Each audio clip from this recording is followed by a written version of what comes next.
Salut à tous, c'est Ancapostique, bienvenue dans cette nouvelle vidéo.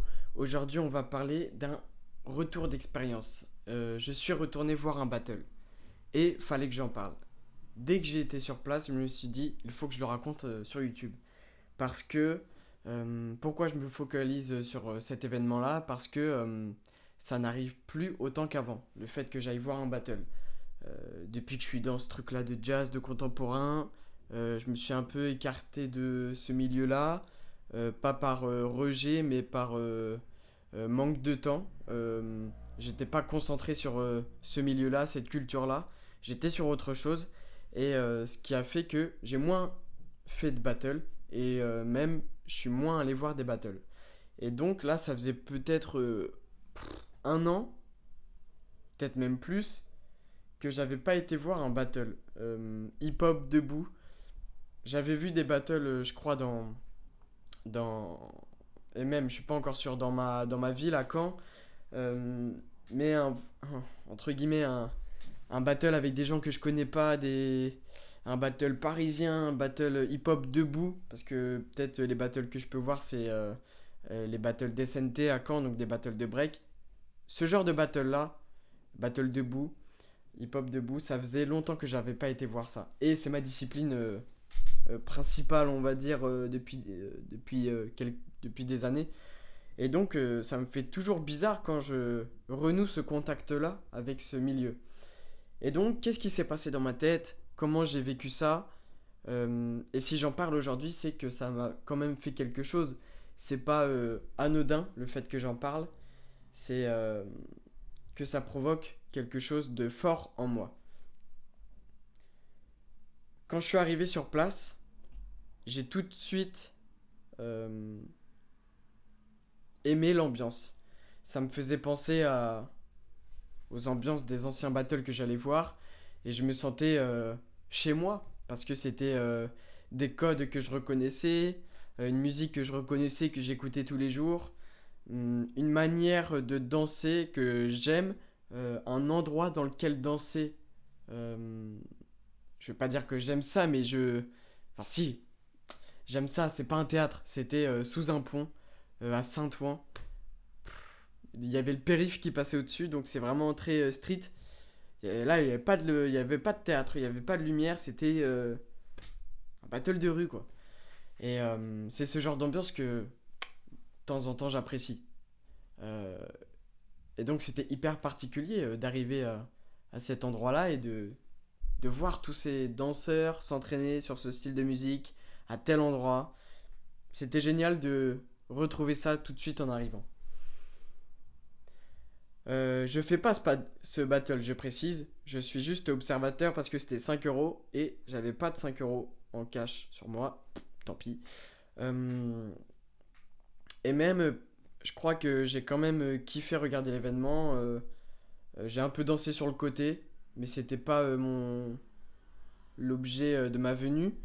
Euh, Quand les danseurs ont commencé à danser pour leur présélection et les battles d'après, euh, c'est là que j'ai commencé à me dire certaines choses que je regardais plus du tout la même chose dans les mouvements qu'ils proposaient.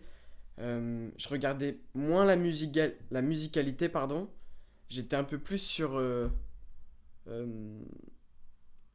le mouvement pur euh, et pas sur quoi il se pose, qu'est-ce qui, qu'est-ce qui dégage pour le public. Alors qu'on cherche souvent ça, hip-hop, la musicalité et cette réaction du public, j'étais moins là-dessus. J'ai regardé beaucoup plus le mouvement tel qu'il est. Et il y a des trucs qui me sautaient aux yeux, le fait, bon, ça c'était dans les présélections, euh, et je dis ça et je suis en train de le faire, le fait que les danseurs regardent en bas. Souvent les regards étaient très en bas, ils regardaient à peine le jury devant lequel ils passaient. Et voilà, je dis juste ce que j'ai vu. Moi, je danse souvent les yeux en bas. Même là, quand je fais une vidéo, je regarde les yeux en bas. Il n'y a aucun jugement là-dessus, c'est juste. Je le constate, quoi. Et voilà, c'est ce qui m'a sauté aux yeux quand j'ai regardé ce battle. Et ce qui m'a ramené à mon regard de spectateur d'avant, c'est la réaction du public à certains passages. En fait, je me suis rappelé que en hip-hop, euh, on se focalisait à fond, et plus même que plein d'autres styles, sur les accents, les détails de la musique. Vous connaissez sans doute si vous êtes dans ce milieu-là, mais nous on va aller chercher la petite trompette à la fin de la mesure en écho derrière dans la musique et faire un petit mouvement dessus. Les roulements de batterie, on va aller chercher ça et faire un mouvement là-dessus. On va aller chercher les petits accents qu'on entend à peine dans la musique. On va essayer de retranscrire par le geste la musique. Que la musique soit lisible sur notre corps. Mais pas globalement. C'est-à-dire que nous, on va vraiment la détailler. Et c'est ça que je me suis rappelé euh, quand j'ai vu ce battle et que j'ai vu que les gens réagissaient à ça. Alors que moi, non.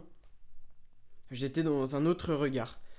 Et avec cette anecdote, il y en a une autre, c'est que je suis un cours d'analyse d'œuvre cette année où on étudie des pièces, on en parle ensemble, on lit la note d'intention, on débat, pourquoi ça fait polémique. Et c'était un cours avec Anaïs Loison et dédicace parce que c'était un cours génial cette année qui m'a fait réfléchir à beaucoup de choses. Et dans ce cours-là, à la fin de l'année, on a regardé des vidéos de ce que nous on aimait voir. Et moi j'avais envoyé un battle hip-hop, c'était YD contre IC au Summer Dance Forever en 2019, je crois, avant le Covid. Et elle a dit quelque chose d'hyper intéressant et qui moi me paraissait évident forcément, c'est qu'elle n'arrivait pas à lire cette vidéo. C'est-à-dire que elle comprenait pas pourquoi les gens criaient, euh, pourquoi ils criaient à cet endroit-là et pas ailleurs. Elle comprenait pas, enfin elle savait pas si la musique était aléatoire ou si c'était les danseurs qui choisissaient la musique. Et nous, ça nous paraît évident quand on est issu de ce milieu-là. Mais c'est vrai que c'est des interrogations que j'ai pu entendre de la part des gens qui ne sont pas euh, liés avec cette culture, ces codes. Donc oui, la musique est aléatoire, les danseurs ne la connaissent pas en avance. Euh, et oui, ce qui m'a fait vraiment beaucoup réagir, c'est le fait qu'elle savait pas pourquoi le public réagissait. Elle comprenait pas ce qu'il y avait à voir et si je me souviens bien, elle admirait la performance, mais il y avait ça allait pas au-dessus. Ça allait pas au point de crier comme les gens dans la salle. Et donc c'est très lié avec ce que je viens de vous dire sur le battle que j'ai été voir. Euh, c'est vrai qu'à un moment je me suis demandé mais pourquoi les gens crient. Bon, j'ai vite capté parce que les danseurs étaient chauds, il y avait des sacrés mouvements. Il y avait Fabrizi, donc c'était génial à voir. Euh, et donc, je fais un petit parallèle maintenant avec la tenue d'un spectateur dans les théâtres, qui n'est pas du tout la même que dans les battles de danse, dans le milieu hip-hop. C'est-à-dire que dans les spectacles au théâtre, il y a une espèce de code, il y a une espèce de règlement intérieur inconscient que tout le monde respecte, que tu sois de n'importe quel milieu, tellement tu le sens, ces principes, ces règles. C'est-à-dire que tu vas pas te lever pour crier, tu vas pas applaudir à n'importe quel moment, tu vas pas, oui, crier parce qu'il a fait tel geste sur tel son de la musique. Euh, Tu es un spectateur passif. Tu ne participes pas au spectacle. Le spectacle peut exister sans toi. Et ça, dans un battle hip-hop, c'est impensable. C'est-à-dire que ce qu'on cherche le plus, et je crois ne pas me tromper là-dessus, quand on est danseur hip-hop, et encore plus quand on est danseur crump, on cherche la réaction du public. On cherche les applaudissements, les têtes qui font des grimaces, on cherche les sourcils froncés, tout ce genre de réaction. Et j'ai même envie de dire qu'un passage d'un danseur dans un battle est raté s'il n'y a pas de réaction d'un public. C'est fou quand même. Et si on applique ce code-là au spectacle qu'on va voir dans les théâtres, à Chaillot, à l'Opéra de Paris, à tout ce que tu veux, et même dans tous les théâtres en France, hein, eh ben ça peut pas fonctionner. Parce que si le public n'applaudit pas, ne crie pas, n'a pas de réaction pendant ton spectacle, ça veut pas dire qu'il est mauvais. En hip-hop, c'est pas pareil. Et ça m'a fait plaisir de retrouver ce chemin de pensée quand j'ai été voir ce battle hip-hop à Saint-Ouen, sous un pont. C'était génial. Et je me suis rendu compte du chemin que j'avais pu parcourir depuis ces quelques années où je me suis orienté vers le jazz, vers le contemporain, sans oublier mon hip-hop. C'est-à-dire que je me suis même rendu compte que mes vêtements n'étaient plus les mêmes. Je portais moins des pulls larges à capuche, je portais moins de pantalons cargo, je portais moins de casquettes plates. Il y a des vêtements en hip-hop, il y a un style vestimentaire, et le mien il correspondait pas à celui que les danseurs avaient. C'est-à-dire que chaque danseur, en fonction du style auquel il se réfère, a un peu une tenue vestimentaire, ou au moins des codes. C'est rare que dans un battle hip-hop, les femmes soient en brassière. Je donne un exemple, je vais en donner d'autres. Alors que dans certains cours de danse, jazz, modern jazz, beaucoup de filles sont en brassière. Et c'est pas un accessoire, c'est pas un vêtement que tu retrouves dans tous les milieux de la danse. Et je trouve ça génial. Pareil, le sweat à capuche très ample avec le pantalon cargo, c'est pas ce que tu vas porter quand tu vas faire de la danse classique. Je redis des espèces d'évidence, en tout cas pour moi, mais c'est parce que j'ai l'impression que c'est important de faire ces parallèles et je l'ai fait pour moi d'abord, pour me rendre compte à quel point j'avance, je fais autre chose. Et toujours sans regarder négativement ces anciens codes que j'avais, cette danse, etc.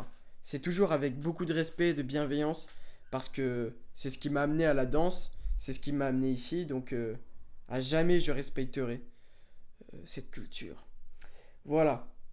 Et on va arriver dans les derniers points de cette vidéo-là.